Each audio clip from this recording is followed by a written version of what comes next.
Hi guys, it's I again and welcome to our channel, Grammarian Rivera. So this is your tambayan para sa mga video lessons about senior high school subjects, vocabulary, and grammar. And yap, nasa creative non-fiction pa rin po tayo. And hopefully, na-appreciate po ninyo yung mga videos natin. And this time, pag-usapan natin ang tungkol sa mga imageries. No? And as defined, it is the use of visually descriptive or figurative language in writing to form a scenario in our head that is rich in details and drawn on the five senses. No? On our previous video, di ba po, yung creating samples of literary elements, we are able to discuss doon ang different literary elements including characters, plot, settings, point of views, di ba? Even the conflict, the style, and the theme.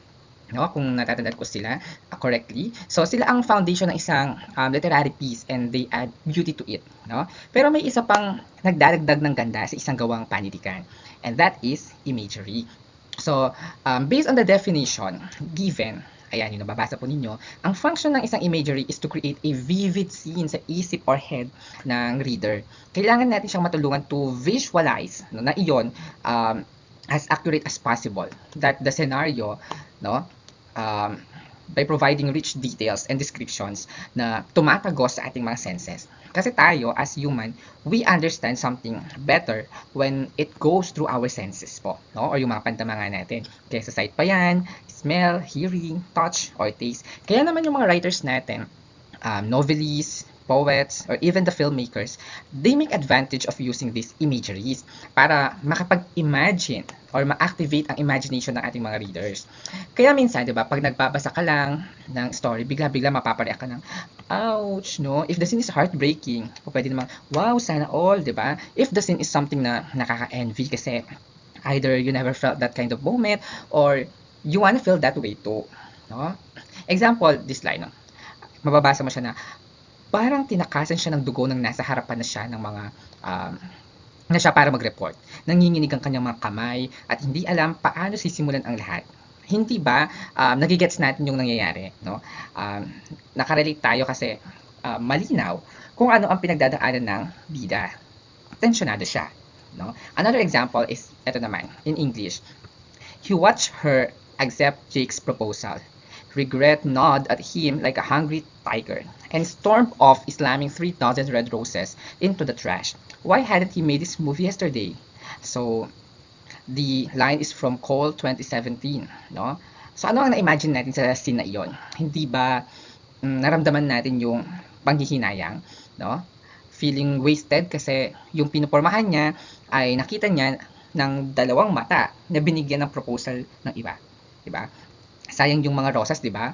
Baka nga at the back of your mind while reading, sasabihin natin na sa akin na lang yung roses, ako na lang, oy, di ba? Ganun yung mga work ng imageries. Nilalaro nito yung ating mga imaginations and emotions, no? Ipaparamdam nito gaano kaganda, gaano kapangit, gaano ka boring, no? Gaano ka exciting, ka thrilling ang atmosphere ng kwento. Pero syempre, hindi naman ganun kadali na ma-master ang paggamit ng imageries. It takes a lot of practice and persistence. So let's proceed dito sa two kinds of imageries, no? So we have literal imageries, which means using words solely by their primary or defined meanings, and the second one, figurative imageries, which is using words or phrases to describe something often, no? To compare by comparing it to something else. So sa literal imageries, kung ano yung nakasulat sa phrase, yun din mismo yung meaning or nais na ipa-imagine sa atin nung sumulat. Kasi nga, literal. 'Di ba? Like when someone says, gumagamit siya ng bato. No? Literally, ang may isip natin ay there's someone who use rock or stone. On the other hand naman, pag sinabing gumagamit siya ng bato, and the context is drag raid, alam mo na agad ang meaning. Bato is used figuratively na naman ngayon. No? If the scene is you and your workmates are cleaning, and someone says na ganito, may ahas dito sa opisina. Literally, yung ahas there means snake talaga, no?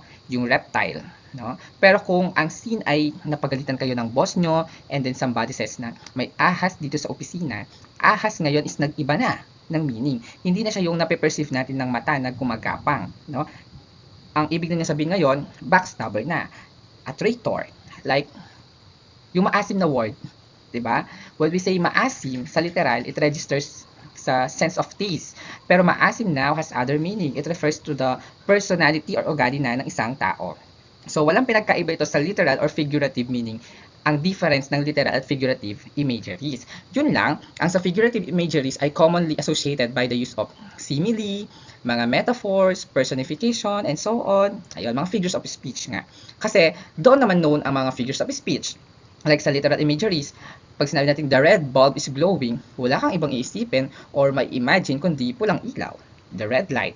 Whereas sa figurative imageries, when it is said, the soft glow came from the tiny setting sun firmly fixated on the wall, hindi ka pa sure agad if red yung ilaw na iyon, no? Need mo pang imagine ngayon paano umilaw o mag-glow ang yung ilaw, and need mo pang i-feel yung soft glow, no? Na yung tiny setting sun ay representation ng bulb na nasa wall. Magkaiba ng atake, di ba? Pero same thought naman. Kasi sa literal, sinabi ng diretso na red bulb ay nagdiliwanag. Sa figurative, yung red bulb is being compared sa setting sun. No? Isa pa, ang context ay inaayos nyo ang mga prutas for the New Year's Eve. Tapos sabi, perfect, apple na lang ang kulang. Literally, it means walang apple. Pero for example, ang scene ay may nakita kayong mataba na dumaan. Tapos sabi ng kasama mo, perfect, apple na lang ang kulang. Ano naisip mo? See, paano nag-work ang dalawa? Ayun. Now let's delve into the 5 types of imageries. First is visual imagery. And sabi dyan, it appeals to the sense of sight and includes color, size, shape, and pattern.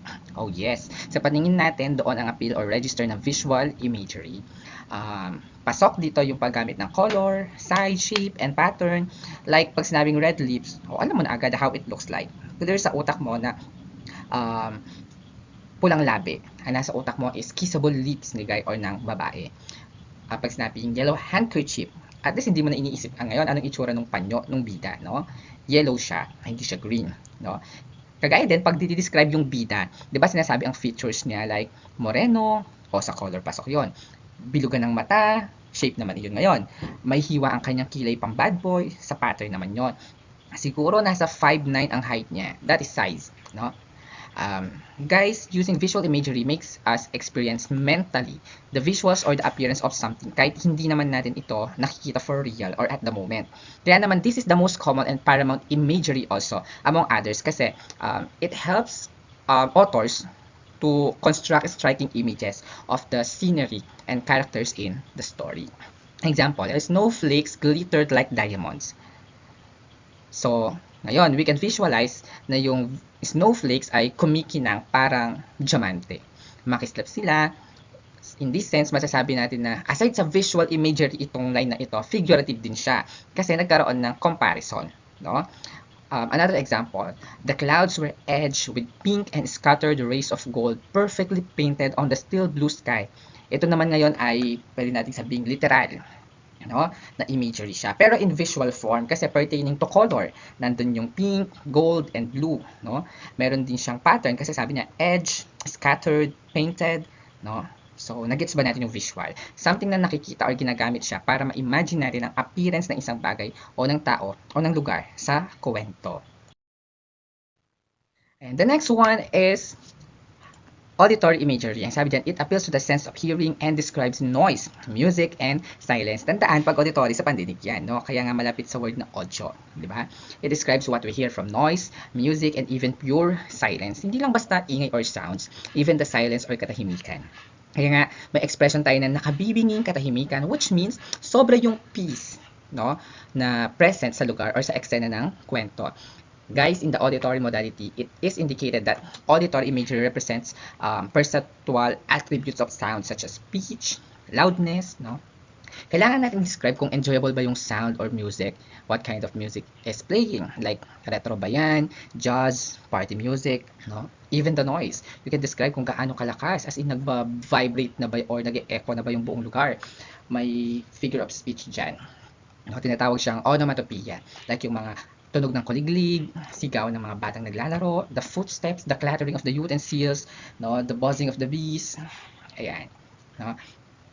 And the silence or the lack of noise, considered pa rin siya as auditory kasi sa ear nagre-register yung any form of sound, even the absence of the sound, no? Example, ito. The trees rustled in a rhythm as the wind whistled through the leaves. No? So, dun sa line na doon sa line makita natin na the rustled tsaka the whistled. No? Yung dalawang words na yon, they evoke sounds. Nagpo-produce ng sounds, diba? Nagkakaroon tayo tuloy ng notion na the scene is in the forest or something na masukal, mapuno. No? Kasi yung buga ng hangin is maririnig, hindi siya gentle blow lang. Another is, when he was on his way to his room, he heard the chilly, muffled cry of a woman. So, dito naman, ang dinidescribe yung sound ng iyak ng babae na narinig niya habang papunta sa room. Sabi, chilly and muffled. So, parang pigil yung iyak. Sa iyak, para maging visual siya, yung naunang imagery, kailangan i-describe natin yung itsura ng woman and yung pag-agos ng tears or ng luha niya. Pero in the example kasi, ang binigyan ng emphasis ay yung sound ng iyak. Ayun. Kaya auditory imagery siya. Also, we have the olfactory imagery. Dito naman, it appeals to the sense of smell and describes fragrances, scent, and odors. So ito naman ay sa pang-amoy or sense of smell. Kaya yung bango, yung baho, or any amoy ay i-describe sa kwento using imagery. Kasi guys, ang olfactory imagery is used to describe as the ability to experience yung sensation of a smell when the appropriate stimulus is absent or kahit wala naman talaga yung bagay in reality, parang naamoy natin siya. Parang when a smell is described so clearly or klaro siya sa utak natin, it rings the bells, no? Gigisingin niya yung sensory cue natin na magti-trigger sa atin ngayon ng mga vivid memories, no? And emotions. Kagaya pag sinabi sa kwento na umaalingasaw ang sarap ng coffee beans na pinapakuluan. Siyempre ma-activate sa memory natin or sa imagination natin, ano yung aroma ng kape, no? Lalo kung coffee lover ka, you know how lovely that smell is. No? Example, the fragrance of spring lavender flowers makes her joyful and promotes calmness to her soul. So yung amoy ng lavender ngayon ang maglalaro sa isip mo while reading. Pwede pang example ay, the orange smelled ripe. The book smelled freshly printed. O, di ba? Na-activate yung amoy ng orange. Sarap ng amoy nun. Diba? Pag orange flavors, kahit sa mga pesticide, di ba? Kapag orange yung flavors niya, hindi siya ganun kasakit sa ilong. No? Fruity na fruity, sabi nga. Same sa amoy ng bagong book, kaysa naman sa inaalikabok, mauubo ka doon. Ganun binubuhay ng imagery sa atin ang mga smell using olfactory images. The fourth one naman is gustatory imagery. So it draws the attention of the sense of taste including spiciness, sweetness, sourness, savoriness, and saltiness. Ito naman sa sense of taste or panlasa. Pero syempre, hindi lang naman dyan sa 5 lasa na yun umiikot yung lahat. Even yung pakla, yung tabang or bland ng pagkain o inumin kasama dyan. Kasi basically, itong gustatory imagery, it deals with the use ng mga specific word that trigger the taste buds. Na tayong mga readers ngayon ay parang nasisenden tayo ng cue down to our sensory highway associated with food craving. O yung tipong nagbabasa ka lang pero parang nangangasim ka rin nung sinabing kumakain siya ng hilaw na mangga na pinaresan ng bagoong na nag-aagaw ang tamis at anghang. Di ba? Parang mararamdaman mo talaga yung gutom or yung kagustuhan mo na matikman din yung food doon sa kwento. Though, iba ang nabibigay na cravings ng visual at olfactory imageries. Pero there is something din sa gustatory imageries kasi talagang lasa na yung usapan. Hindi na lang appearance ng food, hindi na lang yung lutong ng chicharon ng usapan ngayon. Kumbaga pati yung pagka-perfect match ng sausawan sa na tinimplang suka. Ganun ba? Example, the adobo, aromatic with spices and laurel leaves, made his mouth water in anticipation of the first bite. Naku, sino bang hindi nakakaalam sa lasa ng adobo, di ba? Pinoy na Pinoy yan. Naku, yung agawan ng lasa ng toyo at suka at anghang, naku, super mouth-watering yan. So, yan guys, it has something to do with the taste. From the word gusto, gustatory. Then, ang last natin ay ang tactile imagery. So, it appeals to the sense of touch, including feelings of touch, temperatures, feeling of movement, and texture. So, sa balat or skin naman ang register nito. Touch, sabi nga. Kaya, pasok dito yung touch, no? Temperature, pakiramdam ng galaw o kilos, at yung texture mismo kung magaspang ba or mapino. No? Kasi it is used to describe something by focusing on aspects that can be felt or touched. No? As such, it is usually significant in descriptive writing. kung gaano kahalaga yung apat na nauna, ganun din ito. Kasi it gives us the feel like sinubsob ang mukha niya sa mabatong kalsada. Pinaglakad siya ng nakayapak, no, sa tanghaling tapat. Nagkakaroon tayo ng pakiramdam na, my gosh, yung mukha niya baka masira. Init nun sa paa. Di ba? Example, while resting in the hammock strapped between two trees, John was enjoying the warmth of the soft, fuzzy blanket on a cold night. Di ba yung sabi, cold night? E di ramdam natin yung chills na pwedeng maramdaman ng bida habang nandoon siya sa duyan. Temperature yon. Pero nung sinabing soft, fuzzy blanket, it brings a mental simulation naman ngayon ng warmth enjoyed by the character na hindi na siya lalamigin, hindi rin siya lalamukin. Comfortable siya. So obviously, 5 lang talaga. Pero on other sources, may dagdag na 2. The 6th one is eto, kinesthetic imagery. Ang sabi dyan, it describes the actions and movements of people or objects, like actions that lead to touch, physical movement, and temperature. So ayon, from the word kinetic, it means the movement or the motion. Kilos ng tao o ng bagay na magli-lead doon sa kilos. No? Ibig sabihin, what caused something to move? Bakit uminit or lumamig? Bakit naging magaspang? Bakit gumalaw yung baso? Bakit hinawakan or humawak siya? Ganon. Example, ang sabi lang ay soft silk fabric.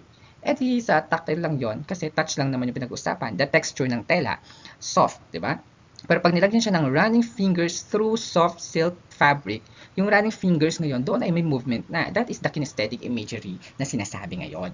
Another, fiddling with his car keys, no? May something siyang ginagawa sa susi ng kanyang sasakyan na hindi naman ganoon kahalaga. Or the warm sunlight kissed her face. So, na-imagine natin paano tumatama ang sinag ng araw sa kanyang mukha. Kaya nga we have the term now na sun-kissed, di ba? Isa pa, tossing pieces of garbage. So, na-imagine natin what is the movement na ginagawa niya towards the garbage. Hindi still ang kuwento. May movements. And the last type is organic imagery. Ang sabi dito, it is also called the subjective imagery and deals with directly creating specific emotions or feelings like personal experiences, emotions, and internal sensations.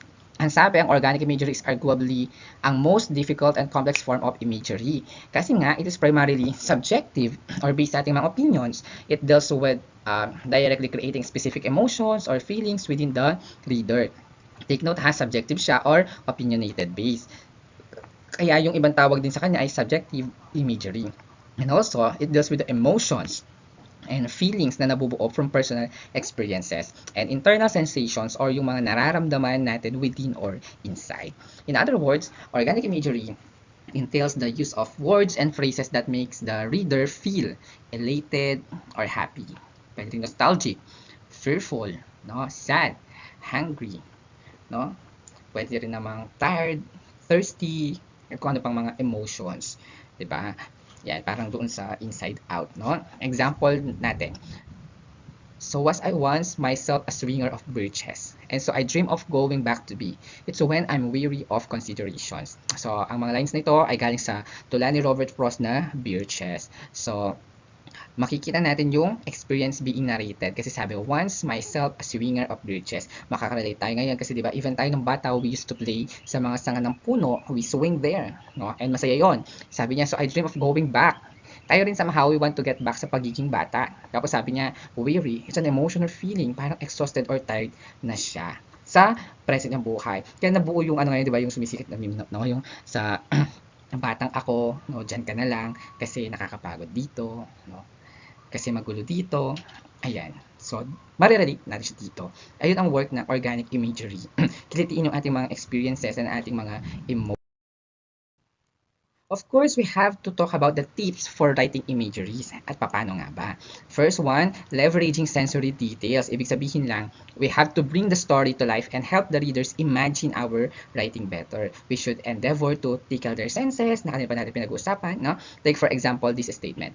The girl rode her bike down the road, no? So gets natin siya, pero hindi naman natin masyado na-visualize anong itsura ng bata at ng bike. Pero kung sasabihin natin, the ponytailed toddler rode her blue plastic tricycle down the Murram Road. So, picture perfect yung scene ngayon. 'Di ba? So, ganon. Dapat na-activate natin yung senses ng ating mga readers. Second one, incorporating action-bearing words. So, guys, to make the story more interesting, kailangan spice it up with words that show the action by their true nature. Dapat may mga action-bearing verbs such as absorb, cushioned, pointed, lit, grasped, whispered, stabbed, slapped, cursed, at kung ano pang mga actions. Kasi, di ba may discuss tayo, kinesthetic imagery. Kailangan ma-convey natin yung action ng better. Kasi doon natin mabigay yung thrill and the feels. No? Third, painting large pictures in small details. So in other words, para matulungan natin yung mga readers natin, yung brain nila na mag-process ng information faster and more precise, we need to paint verbal pictures in nibbles or chunks. No? Hindi yung isang bulto natin ibabagsak na gano'n. The rule of thumb daw is to use no more than 2 sentences when describing your scenes. Di ba kasi parang na-focus na lang doon sa narration, di ba? Avoid natin yung sobrang habang description. Tapos mawawala na si reader sa mismong pinabasa niya.